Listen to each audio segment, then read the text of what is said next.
Hey friends, welcome back to my channel. Today I'm going to be sharing my bi-weekly paycheck budget and how I make every dollar count. So if you want to see how I am budgeting out my third paycheck for the month of June, then just keep watching today's upload. Now, budgeting is such an important skill, and I found that breaking it down on a bi-weekly basis really helped me just stay on track and make the most out of my paychecks. But before we go ahead and dive into the details, make sure you guys give today's video a big thumbs up, hit that subscribe button if you haven't already, and don't forget that notification bell so you never miss the next time I post. Now, with creating my bi-weekly paycheck budget, it does provide me with a sense of consistent income by aligning my budget each paycheck, and then it also helps me manage my expenses and savings goals. So let's go ahead and get straight into today's paycheck numbers. And so I always start my budget with showing you guys how much my income was. And so for this last paycheck of June, which is my third paycheck that I got for this month, my bi-weekly paycheck is actually $2,245.04. That is with a lot of overtime that I worked this last few weeks, and that's what I'm actually basing my budget on. So as always, you guys, remember this budget is just a sample budget, and you can definitely customize it based off of your financial goals and your financial circumstances as well. I just create these videos to give you guys an idea of like what you could possibly do with your budget or your paychecks. So I do divide my bills, expenses, and savings into different categories just to make sure I cover all aspects of my financial life. So let's actually go ahead and see what that's gonna look like for these next 2 weeks. So you guys are not seeing some of my bills that I automate, which are my mortgage, insurance, and phone. I do have those bills as well if you're new to this channel, but a lot of my bills I try to automate. So the $2,245.04 is what I'm going to be left out to budget for the categories that you're seeing today. So first up is my car note, and I do pay my car note on a bi-weekly basis as well, and that is for $249. As I stated, I pay it bi-weekly, and I pay it regardless if it's due or not. Since we got paid 3 times in the month of June, I still am going to pay it just so I can get ahead on my car note. And I think right now I'm actually 2 months ahead, but the goal is to pay it off sooner rather than later.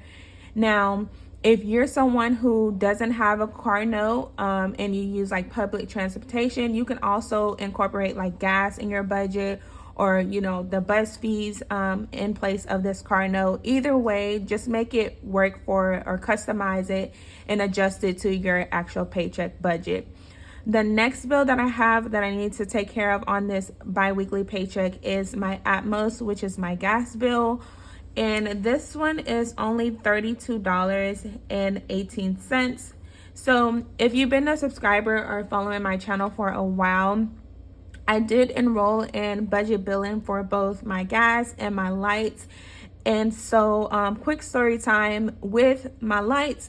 Ultimately, I got the right representative on the phone who told me I was overpaying, essentially. The same thing happened with my gas bill. So I was typically budgeting out about $100 a month for gas. And so now that we're in the summer months, I got a representative who educated me on it, on my bill as well. And she told me it really doesn't make sense because my utilization is around any $30 to $50 per month.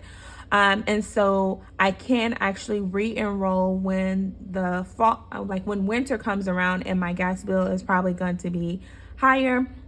And so instead of budgeting again that $100 and something, I only needed to take $32.18 from this June bi-weekly paycheck, and that's going to take care of my Atmos bill, which is my gas bill for next month.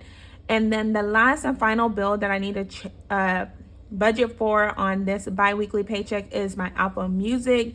Now this is one subscription I just am not willing to let go because I listen to music all the time. And I just feel like, it's $6, so it's not too much, and I'm using it on a daily basis versus like some of my subscriptions that I canceled in the past. They were there just to be there, basically. So let me go ahead and show you guys what is going to be left over after I go ahead and take care of these bills from this paycheck. So it is $1,957.38. Oh, my pen's going out. Okay, $1,957.38 that I'm going to budget for the remaining categories that I have for this biweekly paycheck. Now, as I mentioned earlier, you guys, I did work a ton of overtime just because I have goals that I'm trying to reach. But also my kids are getting ready to go back to school, and any little extra that I can make, I'm taking advantage of it. I have the luxury of working from home, so I think that really helps a lot. And I'm not just going too crazy with the overtime. I think I'm doing it at like an average pace, and so I'm avoiding burnout that way as well. But again, extra income is extra income, and I'm definitely taking advantage while I have it available for me. So with the $1,957.38 that I do have left over, I'm going to put $20 aside for my buffer. And that's just the money that I'm going to leave in my checking account, just in case for those unbudgeted or miscellaneous expenses. I was going to put a little bit more, but I did get paid from my Amazon book sales as well. So I just left that as a buffer. And then I'm also going to put money aside for debt, which is something new that's in my budget. As you guys know, I have been credit card debt free for a while, but most recently I decided to go ahead and pay for a trip for myself, so flight and hotel.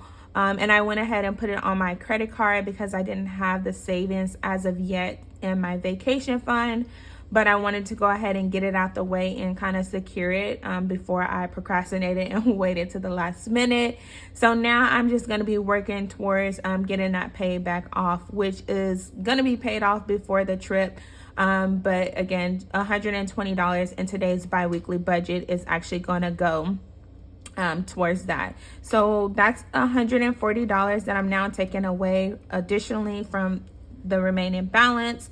And then I have $1,817.38 that is left. So the first thing that I'm going to be showing you guys in my biweekly budget is my cash envelopes.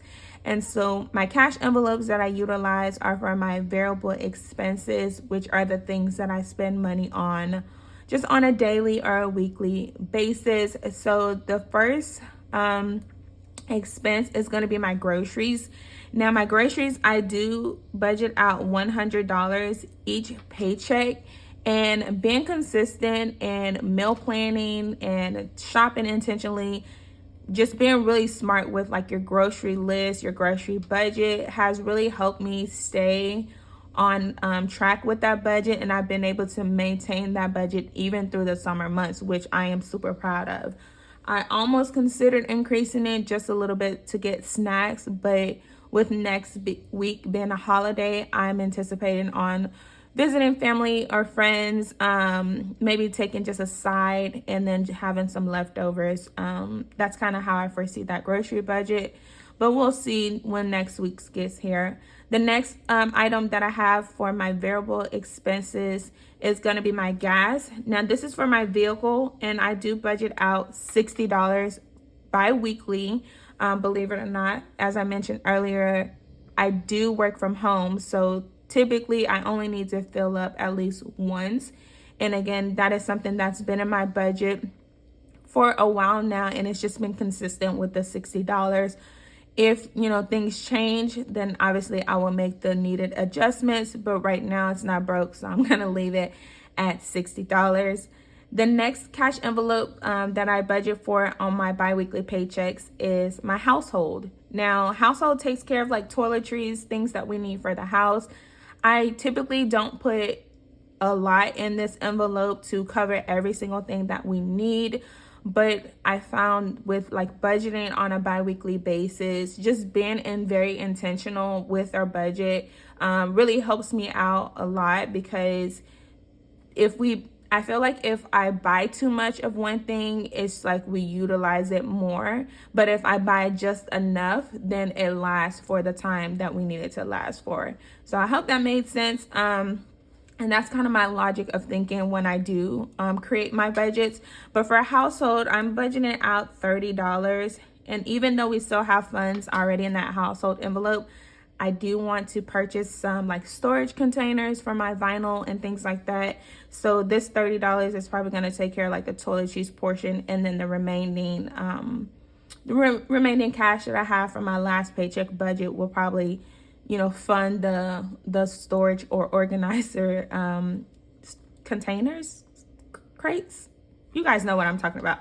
Anyways, self-care, you guys, I do love putting money aside for myself. It's just a reminder, again, as always, to just spend money on myself and treat myself. And so with that being said, I budgeted out $198 this paycheck. As you guys can see, I had quite a bit left over because I did work so much overtime. And then the last expense that I'm budgeting for is my family and fun. If you guys don't know, I am a family of 5. So me, my husband, and we have 3 children. And we like to just incorporate fun inside of our budget as well, just as a reminder, because we work so hard, you guys, and we're always working, but it also gives our kids a chance to kind of decompress, us to decompress as well, and just really enjoy each other. It doesn't necessarily mean that we need to spend money, but if we have money aside, then it's definitely a bonus. And actually next week, my friend and I are going to be taking a day off from work so that we can take the kids somewhere during the week. So, which is much needed, you guys, because I have so much PTO that I need to use. So I'm really looking forward to that. I did budget out $200 to put aside for us. And so I'm gonna show you guys the numbers and what it actually looks like. So let's try this again. 198 minus 200. Okay, so $1,229 is what's actually left to go into savings. Now, savings is a top priority of mine, and so I do allocate funds aside from my emergency fund, my goal to save $10,000, getting 1 month ahead, and sinking funds each paycheck. Really being consistent is going to be the key when it comes to like your long-term financial goals or savings goals, I found out. So for me, the first one that I'm really like passionate about and I talk about a lot is my goal to save $10,000 this year in 2023. Now, each paycheck budget, I do need to take out a certain amount, which is a minimum of $209. But again, you guys, overtime, I have extra funds. Yes, I could go and blow it on whatever, but I'm really looking forward to purchasing a new home by the 2024, actually. We'll see. Prayers up for me on that. But this budget is we're going to put, oh my goodness, $529 is what I budgeted out for this biweekly paycheck towards that goal, which you guys know is like double of what I need to put aside. And we got paid 3 times this month. So this has been a really great savings month for me when it comes to my $10,000 goal. And I can't wait to share with you guys the final numbers sometime next week. Now, the next savings goal that I'm budgeting for, or I did budget for, is my sinking funds. That is going to get $500, you guys. And that is simply because I need to put money back for that vacation, but also start preparing my kids for back to school. I have not really thought about how much it costs for back to school, but with the uniforms that I just purchased for my oldest 2, it was already $170. And so I took that from what I've already saved, and now I'm like thinking it's probably going to be around $200 each kid for them some shoes as well. So didn't really think it through when I was initially thinking of back to school. I thought, it would be a lot less.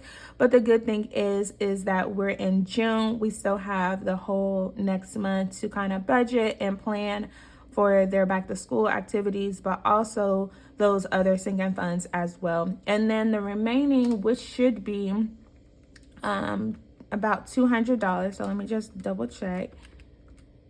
Yeah, so we have $200 left that is gonna go towards our 1 month ahead goal, which you guys know we're working on the last 1 month ahead category, which is gonna be my bills envelope.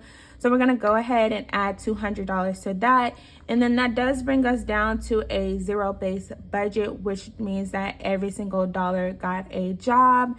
And so that pretty much wraps up my biweekly paycheck budget breakdown. I hope you guys enjoyed this video and it gave you a little bit more insight on how I actually budget out my biweekly paychecks and really just make every single dollar count. So just remember, you guys, budgeting is personal and it's important to just find a system or a budgeting method that actually works for you. So if you enjoyed this video, please give it a thumbs up, you guys. Make sure you subscribe to the channel if you haven't already for more budgeting tips and financial tips as well. As always, thank you guys so much for tuning in, and I'll see you guys in the next one. Bye.